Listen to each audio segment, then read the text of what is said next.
sea, si tienen alguna pregunta durante la clase, interrumpan nomás, no hay ningún problema.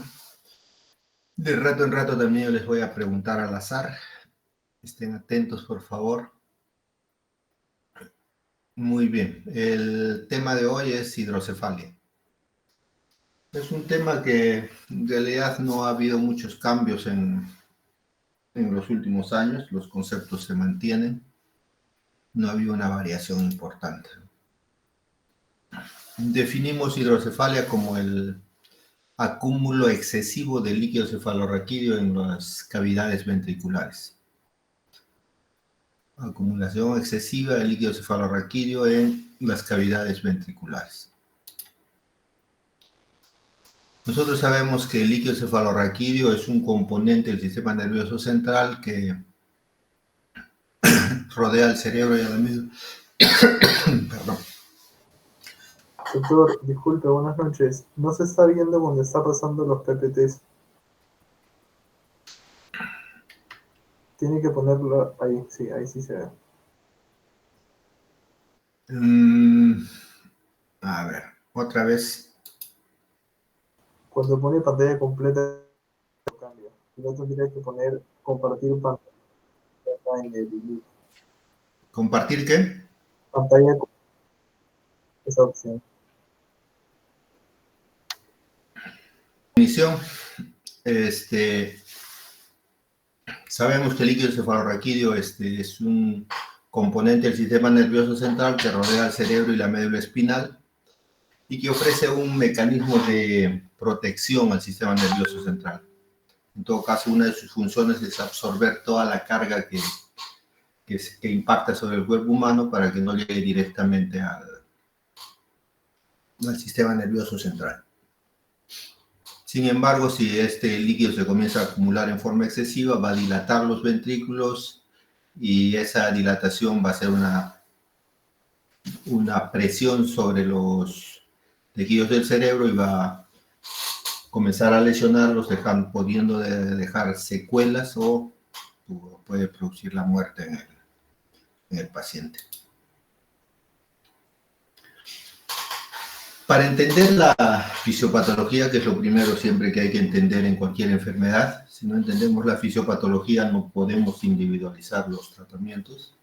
Entonces lo primero que tenemos que hacer es entender su fisiopatología. Para entender Doctor, disculpe que lo interrumpa. No está pasando las diapositivas. Tiene que poner ese como una balancita que ve en la parte derecha inferior. Ahí hay como una opción para presentar. Última dispositiva, vista, pantalla, vista moderada. Ahí, a la parte derecha. Con su mouse vaya a la parte derecha. Ajá. Abajo. Ahí ve, justo hay un icono al costado de la línea. No hay El último. No hay ningún icono. Ahí, un poquito más a la izquierda, doctor. Hacia el lado izquierdo, un icono. Es que no se ve ningún icono. No, doctor, lo que tiene que hacer es en la parte de la llamada del Meet, use PPT, pero usted tiene que compartir la pantalla completa, porque usted lo está viendo completamente la diapositiva. Ok, pantalla completa. Esperemos que ahora sí. Sí, doctor, ahora sí. Ok. Entonces, para entender la fisiopatología de la hidrocefalia debemos conocer tanto la dinámica del líquido cefalorraquídeo como la anatomía del sistema ventricular. Supongo que esto ustedes ya lo conocen, ya han hecho fisiología, anatomía, y si no, debieran darle una repasadita para poder entender con claridad la fisiopatología del hidrocefalia. Como un recuerdo, el sistema ventricular son cavidades que están dentro de los hemisferios cerebrales. Son 4 ventrículos en total, 2 ventrículos laterales, un tercer ventrículo y el cuarto ventrículo. Los ventrículos laterales están en los hemisferios. Son 2 estructuras paralelas. En la línea media se encuentra el tercer ventrículo, en la base del piso anterior. Y en la fosa posterior se encuentra el cuarto ventrículo. Todo el sistema ventricular está interconectado. Así los ventrículos laterales van a estar conectados con el tercer ventrículo a través de los agujeros de Monro, y el tercer ventrículo va a estar conectado con el cuarto ventrículo a través del acueducto de Silvia. Esta es una vista lateral. Además, los ventrículos laterales tienen algunos nombres o partes. Se habla del asta anterior, asta posterior u occipital, y la asta o cuerno temporal.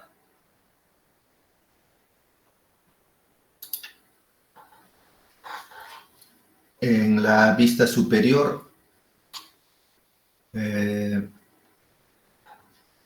igual los ventrículos laterales, oculto aquí bajo el tercer ventrículo y el cuarto ventrículo hacia la fosa posterior.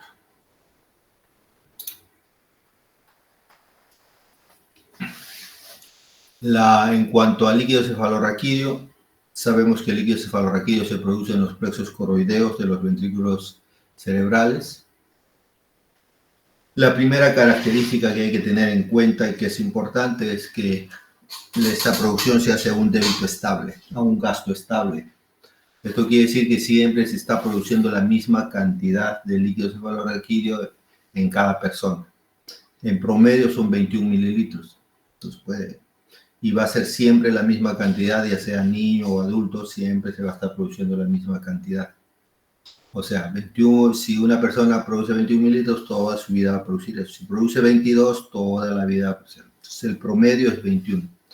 En ese rango va a variar la producción.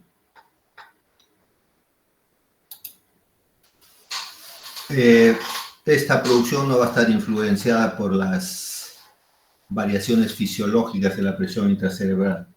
O sea, las maniobras normales que uno hace, el pujar, todo eso no van a generar variación en esa producción. Claro que si hay niveles muy elevados de presión intracerebral, que ya dentro de lo patológico, sí podría variar disminuyendo la cantidad de la producción. Pero en condiciones fisiológicas no hay variación. En segundo lugar, debemos tener como concepto importante que la producción del líquido cefalorraquídeo es un fenómeno activo. Esto quiere decir que para producir líquido cefalorraquídeo se requiere energía.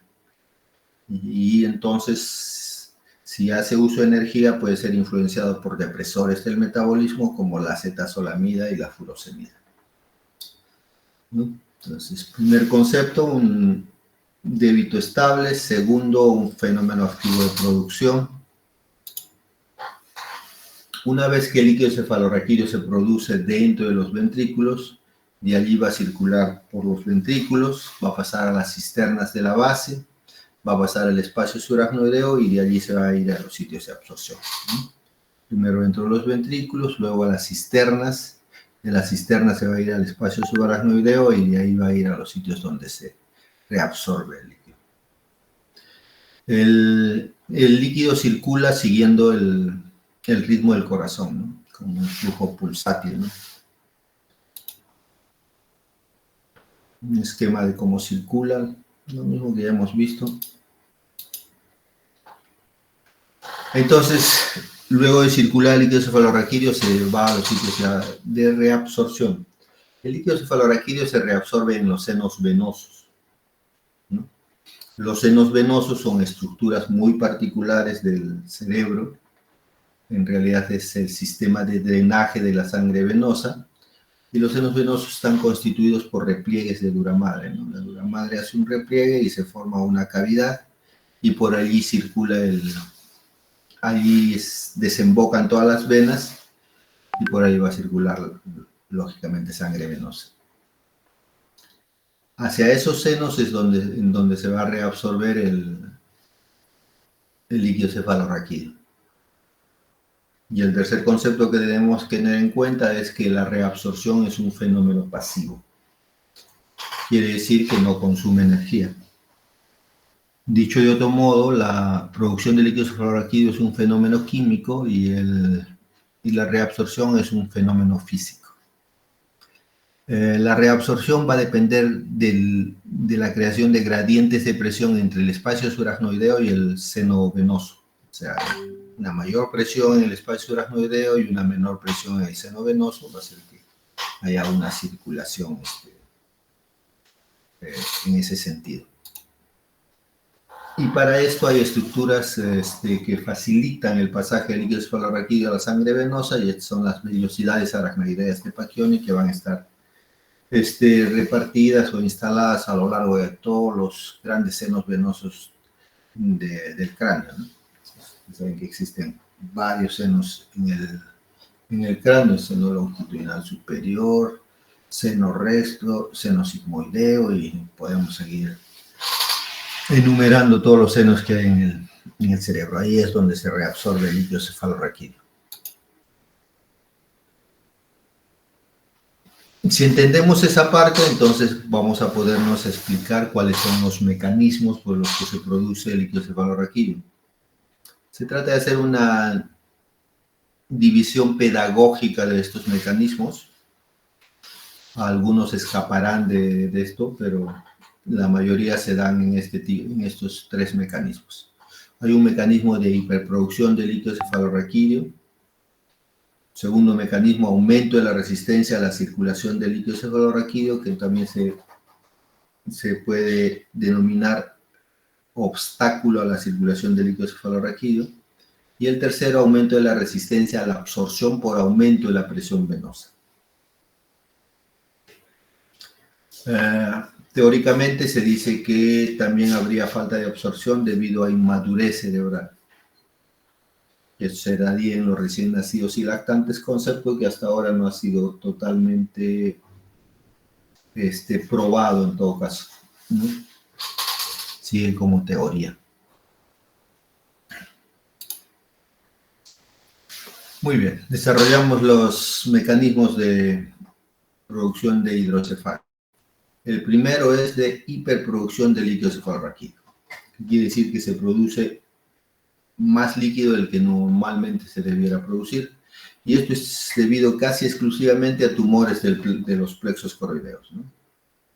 En los plexos coroideos existen dos tipos de tumores: o los papilomas o los carcinomas. O sea, son tumores que reproducen las células del plexo coroideo, y las células del plexo coroideo son especializadas en producir líquido cefalorraquídeo. Por tanto, un aumento descomunal de estas células va a hacer que también haya una producción excesiva de líquido cefalorraquídeo. Entonces, ese es el mecanismo. En realidad, este tipo de tumores es de presentación bastante rara, muy rara. Algunos neurocirujanos nunca han visto un papiloma o un carcinoma de plexo coroideo en su vida profesional.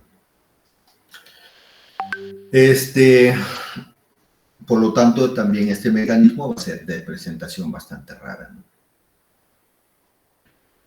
Se menciona también que la hipervitaminosis A puede explicar una hiperproducción de líquido cefalorraquídeo.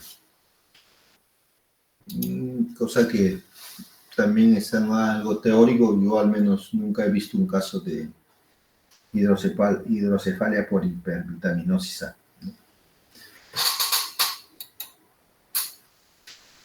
Segundo mecanismo. Habíamos visto aumento de la resistencia a la circulación del líquido cefalorraquídeo o obstáculo a la circulación del líquido cefalorraquídeo. O sea, quiere decir que en ese camino que sigue, cuando tiene que circular el líquido cefalorraquídeo, en algún punto se produce un obstáculo y por lo tanto se comienza a acumular el líquido porque no está circulando, no va a los sitios de absorción. Y esta es la causa de la mayoría de las hidrocefalias.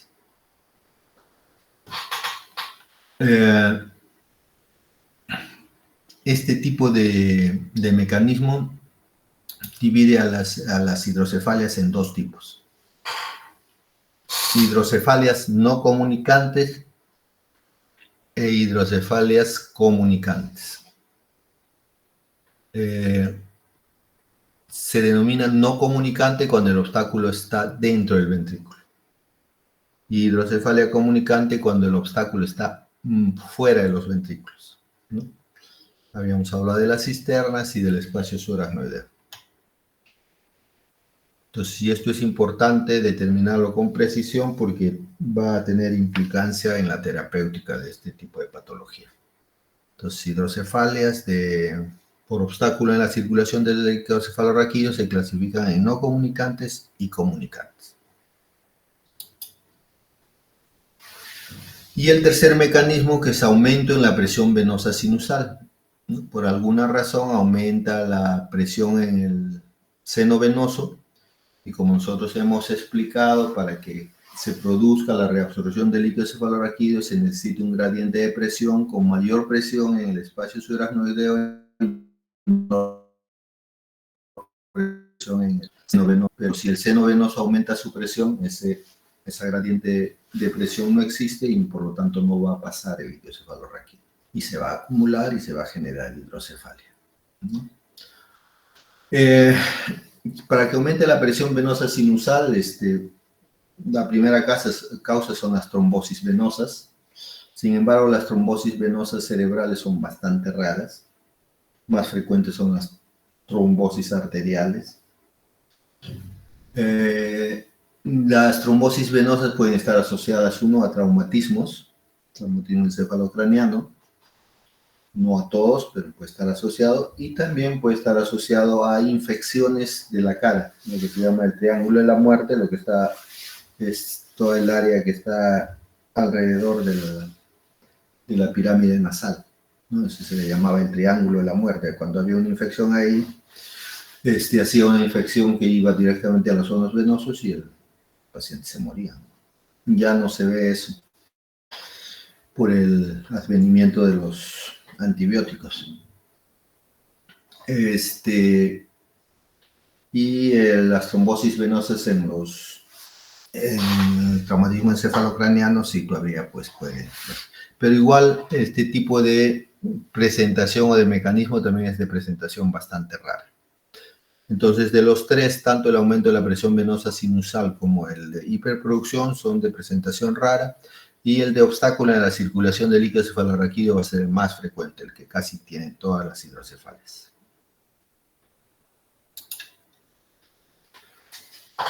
Muy bien. Entonces, dicho esto, vamos a las fases de la hidrocefalia. La hidrocefalia se da en fases, se instala en fases. Entonces hablamos de una fase de inicio en que normalmente hay un equilibrio entre las presiones del líquido cefalorraquídeo, el parénquima cerebral y el espacio aracnoideo.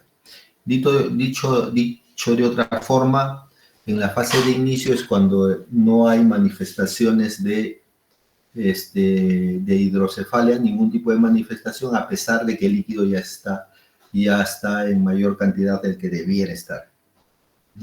¿Por qué? Porque se dan mecanismos de compensación, ocupando los surcos, ocupando las cisternas, haciendo uso de la elasticidad y plasticidad del cerebro. Entonces, hasta ese momento se compensa y no hay manifestaciones clínicas. Entonces, toda esa es la fase de inicio. Luego hablamos de una fase aguda,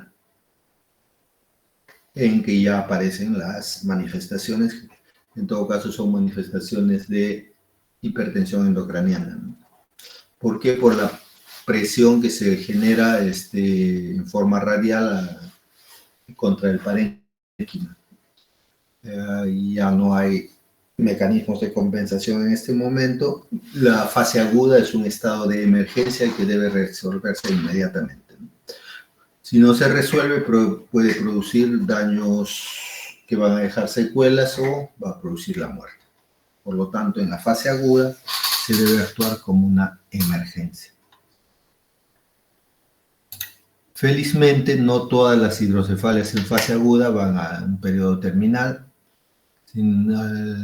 Más bien, la mayoría de las hidrocefalias van hacia una compensación, volviéndose crónicas, existiendo una prevalente dilatación de los líquidos, ¿no? El problema es saber cuáles hidrocefalias van a ir a la fase crónica y cuáles van a dejar o daño o van a producir la muerte, ¿no? Por eso en toda fase aguda debe manejarse como emergencia. Entonces, fase de inicio, fase aguda y fase crónica. Vamos a la etiología. ¿Qué causa la hidrocefalia? Las causas son innumerables, ¿no? Podríamos pasarnos toda la noche enumerando una por una. Entonces, por eso se han hecho grupos de causas que se pueden dividir de diferentes formas, también hablando de la parte pedagógica. Acá las dividimos en función de la edad, ¿no? Entonces hablamos de causas prenatales, que son aquellas hidrocefalias que van a ser congénitas y se van a expresar o se van a revelar principalmente. Algunas otras se van a revelar recién o se van a manifestar recién en la adolescencia y más raramente pueden manifestarse aún en la adultez. La mayoría van a ser de origen malformativo. Esto quiere decir que va a haber una malformación en el sistema ventricular. La mayoría van a ser por esa causa. Sin embargo, también pueden haber causas infecciosas, causas vasculares, y todavía existen las causas criptogenéticas. Se denomina causa criptogenética aquella que no se sabe exactamente cuál es la etiología. Con la venida de nuevos sistemas de diagnóstico, nuevas herramientas de diagnóstico, cada vez esas causas criptogenéticas están disminuyendo, pero aún todavía tenemos algunas. Como dijimos, las causas de origen malformativo son las más frecuentes y la estenosis no tumoral del acueducto de Silvio, esto quiere decir el estrechamiento que no es producido por un tumor, por una compresión, el estrechamiento del acueducto de Silvio conforma el 10% de las hidrocefalias. O sea, nacen con una malformación del acueducto de Silvio, que a veces hasta se puede tener una agenesia, o sea, falta el acueducto de Silvio. Y en esos casos el paciente hace hidrocefalia y esto tiene una incidencia más o menos de 0.5 a 1 por 1000 nacidos vivos. Pueden sacar cuentas y ver más o menos cuál sería la incidencia de este tipo de malformación y de este tipo de hidrocefalia. Entonces esas son las causas prenatales, luego se habla de las causas postnatales, refiriéndose más que todo a las hidrocefalias de los niños. Y en esto los procesos expansivos son cerca del 20% de las causas, ¿no? Y estos procesos expansivos están localizados más frecuentemente en la fosa posterior, en la región pineal y en la región mesencefálica. La mayoría son por procesos expansivos. Entonces, esto en los niños. Entonces, hemos hablado de los recién nacidos, los niños, y ahora hablamos en el adulto. En el adulto igual las causas son variadas, numerosas. Algunas pueden ser congénitas, las más raras. Es raro que sea congénita una hidrocefalia en el adulto. Y la mayoría van a ser de tipo adquirido. Entonces, estas adquiridas también su etiología puede ser diversa, múltiple. Y entonces acá tenemos más o menos una agrupación de las tipo hemorrágicas, las tipo inflamatorias, las tipo traumáticas y las tipo neoplásicas, ¿no? Hemorrágicas, inflamatorias, traumáticas y neoplásicas.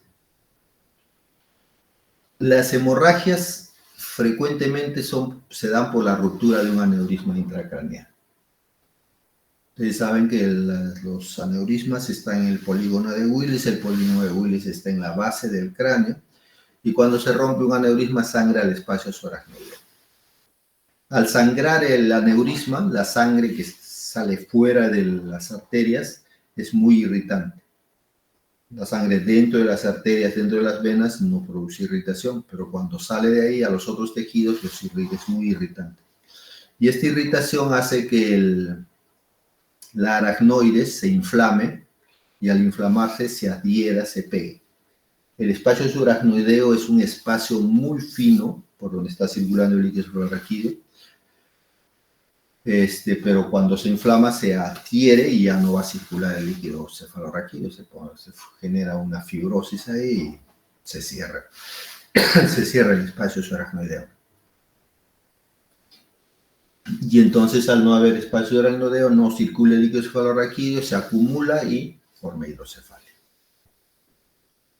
Enseguida vienen los tipos inflamatorios, que también actúan en relación al aracnoides, inflamándola. Esto se produce por infecciones, ya sean virales, bacterianas específicas, y podemos incluir hasta las parasitarias, que generan un proceso inflamatorio en el espacio subaracnoideo, en la aracnoides. La aracnoide se adhiere, se pega, se cierra el espacio aracnoideo y no circula el líquido cefalorraquídeo. Y produce el mismo efecto que el anterior.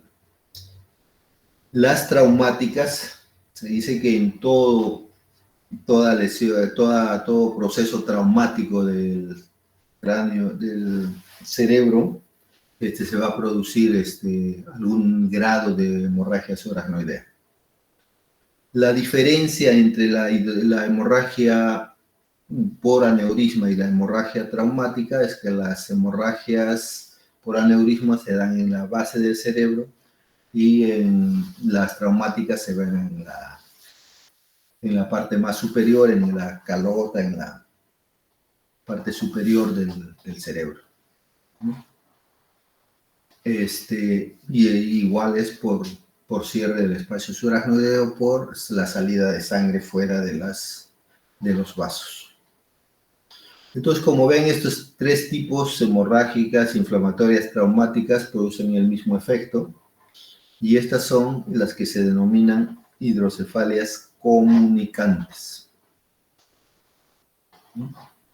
Y en el otro grupo tenemos las hidrocefalias neoplásicas o tumorales, que se dan generalmente por localización de tumores dentro del sistema ventricular, y por lo tanto estas serían hidrocefalias no comunicantes. Los tumores se localizan en espacios pequeños, como pueden ser el tercer ventrículo, el acueducto de Silva, el cuarto ventrículo, y evitan la circulación constante del líquido cefalorraquídeo, determinando que se acumule y forme hidrocefalia. Entonces, esas son las causas que pueden producir hidrocefalia.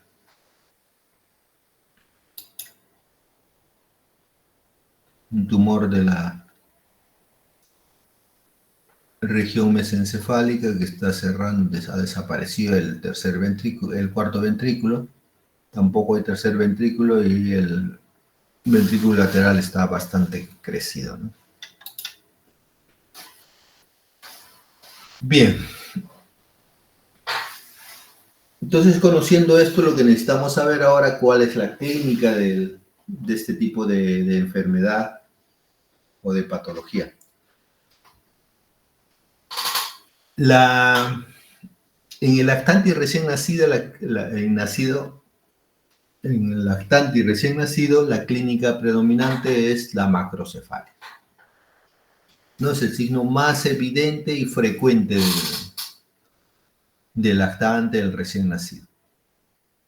Y ya cuando el proceso está muy avanzado, se puede asociar signos de hipertensión intracraneal con todo esto, ¿no? Abombamiento de la fontanela anterior, separación de las suturas craneanas, piel del cráneo fina y brillante, por lo que está a tensión, parálisis de los músculos rectos superiores con signo del sol poniente o signo de Parinot, que pueden generar un estrabismo interno, ¿no? El paciente no puede ni mirar la mirada hacia arriba y parece que estuviera mirando en forma cruzada.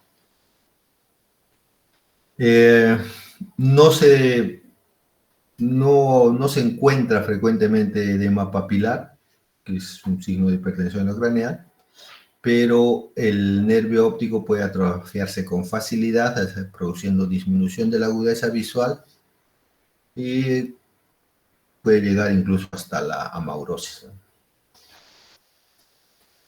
Entonces esto es en el lactante y recién nacido, y esto se da en los niños que aún no han cerrado las suturas.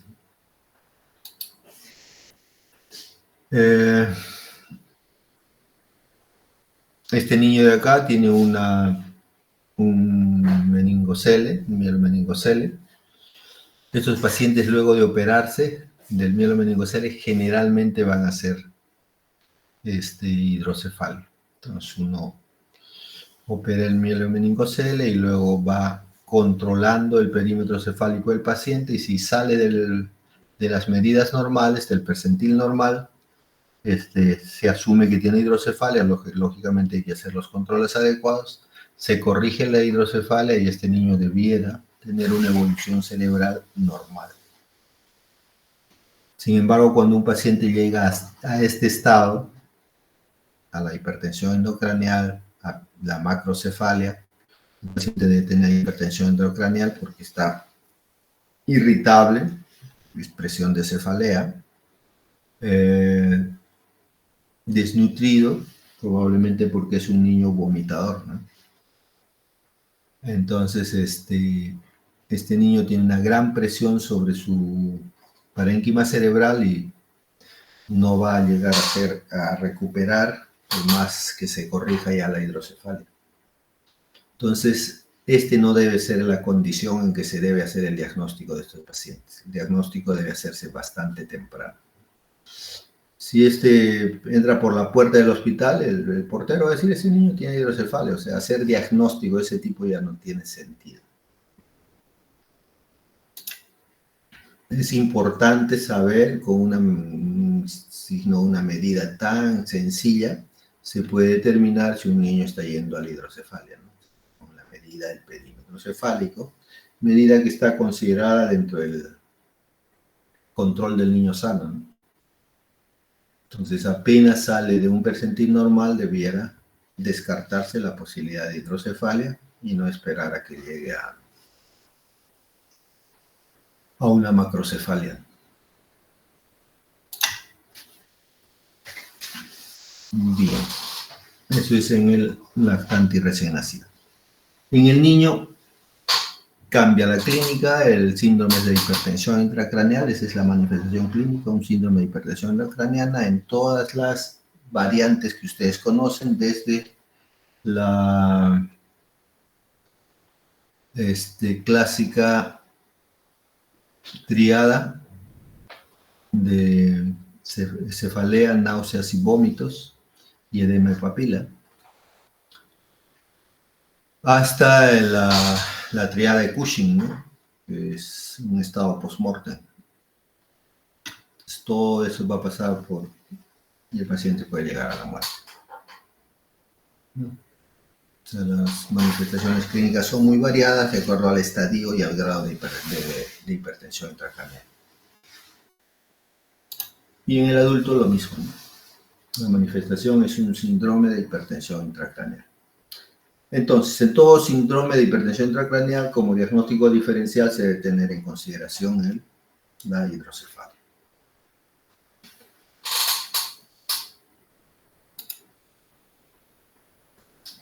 Una vez que nosotros con nuestra clínica hemos determinado que es probable que se esté haciendo una hidrocefalia, tenemos los exámenes auxiliares para determinar si eso es cierto, ¿no? Y el examen de elección va a ser la tomografía. La tomografía nos permite determinar si hay o no hay aumento de volumen dentro de las cavidades ventriculares. Es todo lo que nos permite determinar la tomografía. La causa de la hidrocefalia, que también se debe buscar, requiere siempre de una buena historia clínica y seguramente de otros análisis, ¿no? Por ejemplo, acá yo puedo sospechar que esta es una toxoplasmosis por las calcificaciones que hay. Es una imagen más o menos sugestiva de toxoplasmosis, pero esto debo corroborarlo con un estudio inmunológico, ¿no? Entonces voy a encontrar los anticuerpos para toxoplasmosis y entonces pues, recién puedo decir esta es una toxoplasmosis.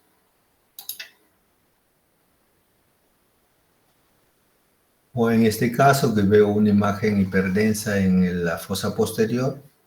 Entonces, de acuerdo a la historia clínica, la edad del paciente, puede tener consideraciones como el sangrado de un tumor, es una hemorragia hipertensiva, es una malformación arteriovenosa, y de acuerdo a lo que yo planteé, tendré que pedir estudios complementarios, ¿no? Pedir una resonancia de repente, un estudio angiográfico, si hay historia de hipertensión arterial sistémica o no. Entonces, una buena historia clínica debe permitirnos determinar la causa, que no van a requerir solo de una tomografía que solo nos muestra que están aumentados el líquido cefalorraquídeo en las cavidades ventriculares. La resonancia también nos sirve para esto, pero el examen de elección para determinar la presencia de hidrocefalia es la tomografía. Digamos que es mucho gasto una resonancia solo para saber si es que tiene o no tiene hidrocefalia. La resonancia sí nos sirve para el diagnóstico de malformaciones vasculares. Malformaciones del sistema ventricular, perfecto. Perdón. No, ahí sí nos sirve la hidrocefalia. La ecografía transfontanelar también nos puede ayudar a determinar si hay o no hay hidrocefalia. Otros estudios como la transiluminación apoyan este diagnóstico. Bien. Una vez que nosotros hemos hecho una historia clínica y hemos determinado a través de los exámenes auxiliares que hay una hidrocefalia, debemos darle tratamiento. Igual que la tomografía, lo único que determina es la presencia de líquido cefalorraquídeo. Frecuentemente lo que se hace es solo disminuir esa cantidad de líquido cefalorraquídeo. Aunque la filosofía del tratamiento de la hidrocefalia debiera ser reintegrar la fisiología normal, ¿no? Entonces acá, como dice, por ejemplo, si un tumor está obstruyendo la circulación, se debe sacar ese tumor, repermeabilizar la estructura y que quede normalmente abierta para que circule como siempre.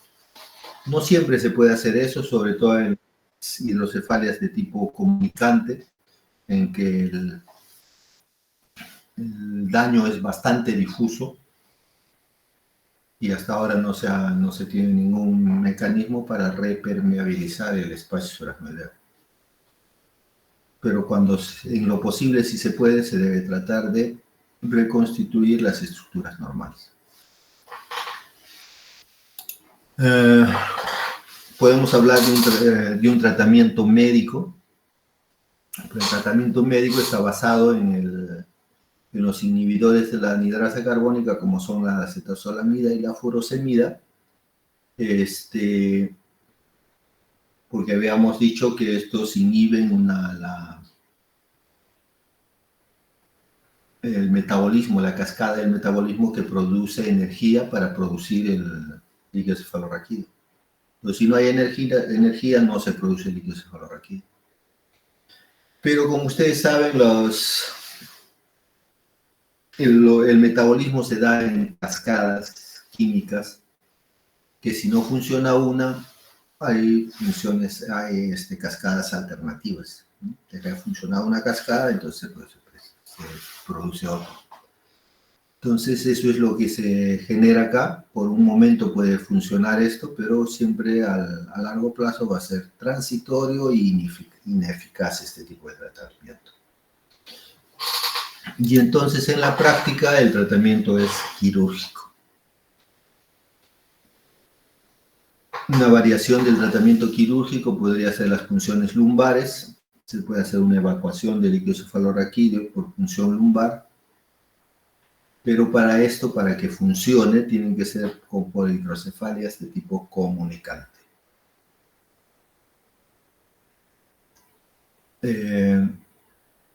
Lógicamente no es un tratamiento definitivo, puede ser un tratamiento de emergencia, transitorio. También podemos utilizar las derivaciones externas, sacar el líquido cefalorraquídeo directamente desde el ventrículo hacia el exterior.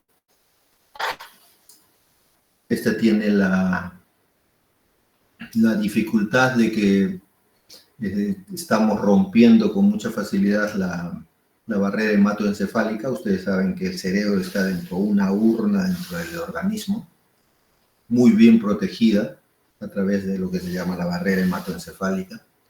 Pero cuando uno hace este tipo de punción, de un plumazo rompe esa barrera hematoencefálica y pone en comunicación el medio externo con el sistema nervioso central.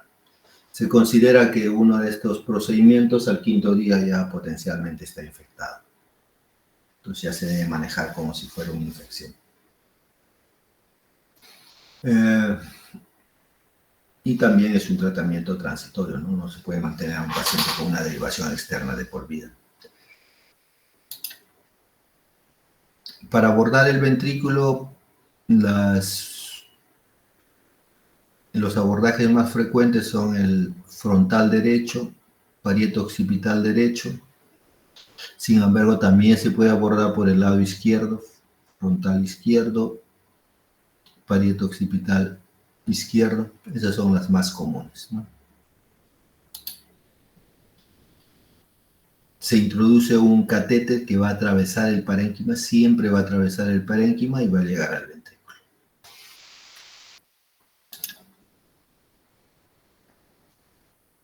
De preferencia siempre se debe dirigir el catéter hacia el asta anterior, porque más atrás están los plexos coroideos que pueden envolver el catéter y obstruirlo, ¿no? Siempre hacia el asta anterior.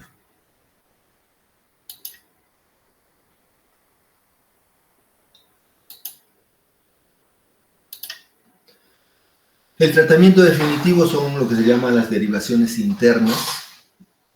Quiere decir que el líquido se deriva a otra parte del organismo. En teoría se puede derivar a cualquier parte del organismo, al subcutáneo, al tejido muscular, a la pleura, a la vejiga, a la vesícula, ¿no? Las más conocidas son la derivación ventrículo-peritoneal, que es lo que más se hace ahora. Previamente se hacía la derivación ventrículo-atrial. La derivación ventrículo-atrial es una derivación que va de la cavidad ventricular hacia el atrio de la aurícula derecha, vía la yugular. Y también se puede hacer una derivación lumboperitoneal, que va del conducto raquídeo lumbar hacia la cavidad peritoneal. Estas son las más frecuentes. La ventrículo atrial se dejó de hacer porque se le asoció mucho a endocarditis. Al parecer no era tanto el riesgo, pero bueno, después ya se... Sin embargo, cuando nos falla la derivación ventrículo-peritoneal, todavía es como alternativa, se utiliza la ventrículo atrial. Y la lumboperitoneal se utiliza solo en hidrocefalias de tipo comunicante. Una derivación consta de un catéter ventricular que va al ventrículo, un reservorio y un catéter ya sea atrial o ventricular. Este reservorio tiene dos válvulas, una válvula antirreflujo que evita que vuelva el líquido cefalorraquídeo y una válvula de presión que determina la cantidad de líquido que va a salir. Entonces hay válvulas de presión media, presión baja, presión alta. Y también hay válvulas como esta, que son las válvulas regulables, que a través de un magneto se ponen ahí y a través de un magneto sobre la piel se pueden regular la cantidad de salida de líquido cefalorraquídeo. Catéter ventricular, catéter peritoneal, reservorio.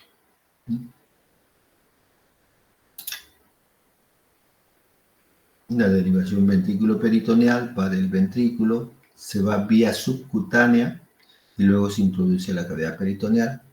O la otra que es del ventrículo vía subcutáneo, yugular, aurícula derecha. atrio de la aurícula derecha.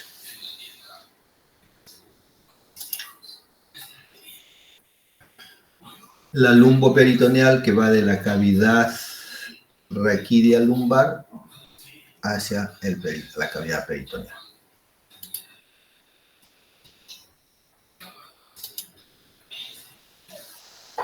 Se han buscado otras alternativas de tratamiento. Como digo, no se ha avanzado en realidad mucho. Esto es lo que se ha avanzado. A través de la endoscopía cerebral se puede llegar dentro de las cavidades ventriculares.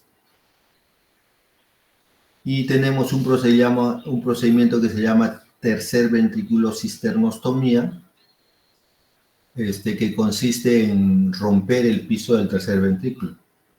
Si ustedes consideran la parte más externa de este círculo como que está más hacia ustedes, más exterior.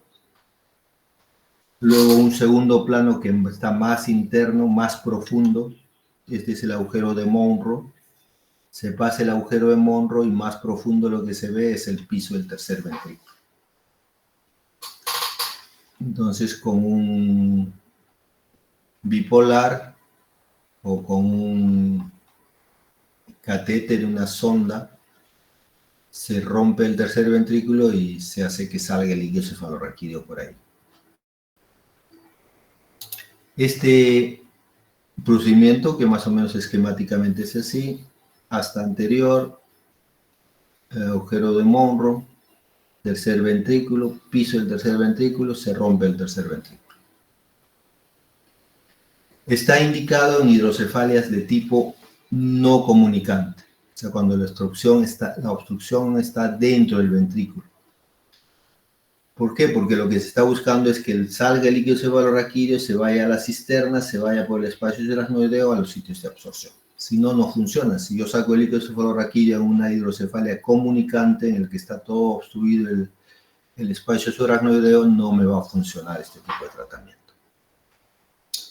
En todo caso, este es un avance en el tratamiento de la hidrocefalia, pero solo está limitado a hidrocefalias de tipo no comunicante.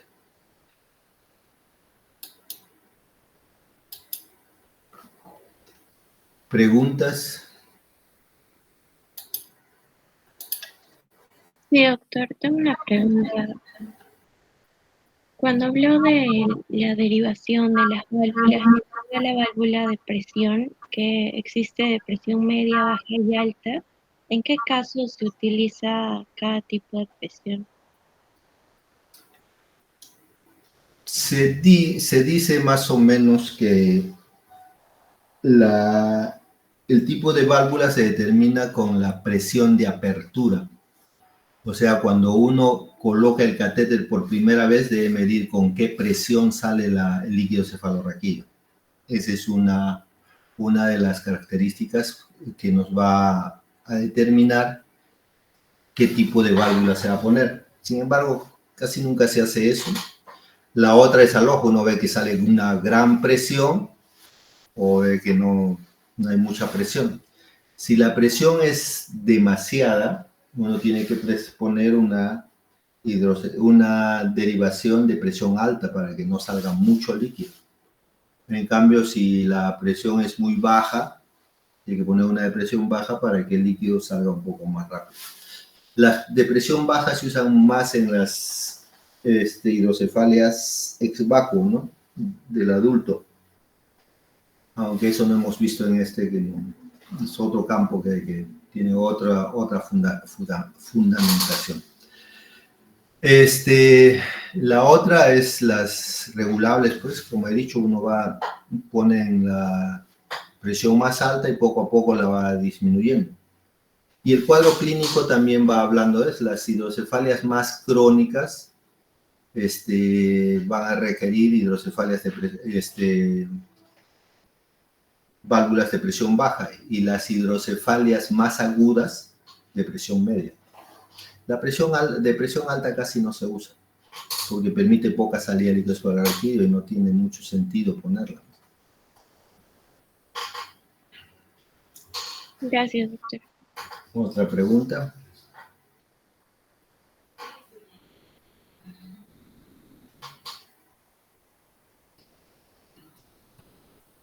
Sí, doctor, una pregunta. Sí, dime.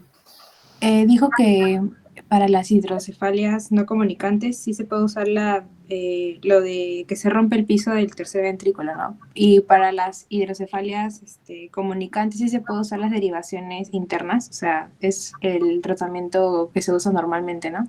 Así es. Sí, en las hidrocefalias comunicantes se sigue haciendo las derivaciones o ventrículo atrial o ventrículo peritoneal.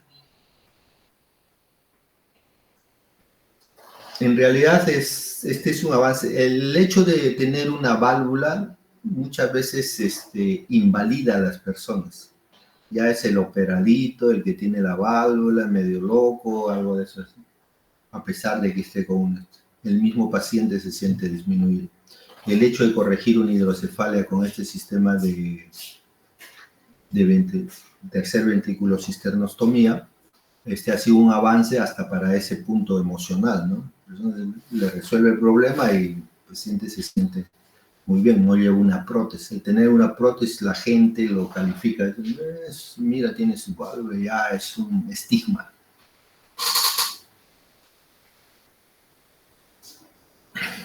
¿Alguien más?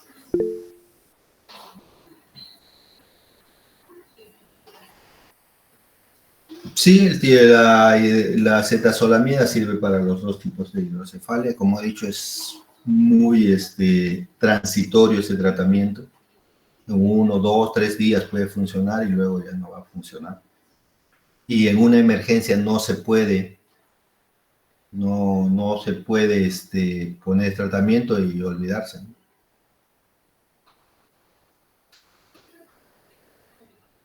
En realidad nosotros no optamos por ese tratamiento. Se usa, por ejemplo, esto cuando se hace una fístula. Entonces uno quiere que disminuya la cantidad de producción de líquido cefalorraquídeo para que la fístula pueda cerrar. Se cura la fístula, se le da un inhibidor y se espera pues que como hay menor presión, menor cantidad de líquido cefalorraquídeo, esa fístula tiene más posibilidad de que cierre.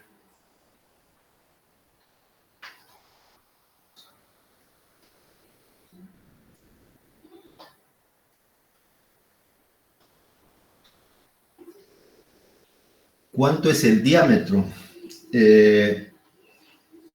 Hay una tabla de medida del perímetro cefálico. Eso debieran saber.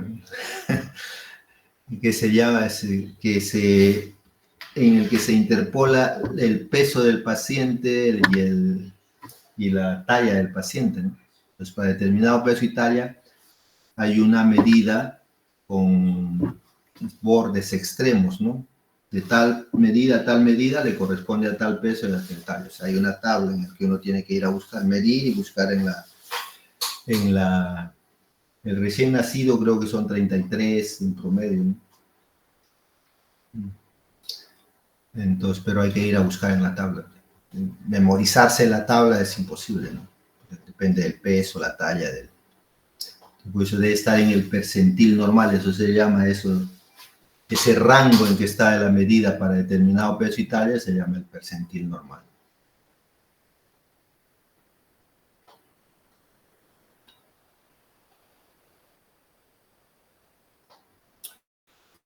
Ok, jóvenes, espero haber contribuido en algo a su conocimiento. En estos tiempos de alboroto y de desacreditación de la educación de medicina, solo recomendarles que estudien bastante. Muy bien, gracias de mi parte. Que les vaya bien. Gracias, doctor. Gracias, doctor. Gracias, doctor.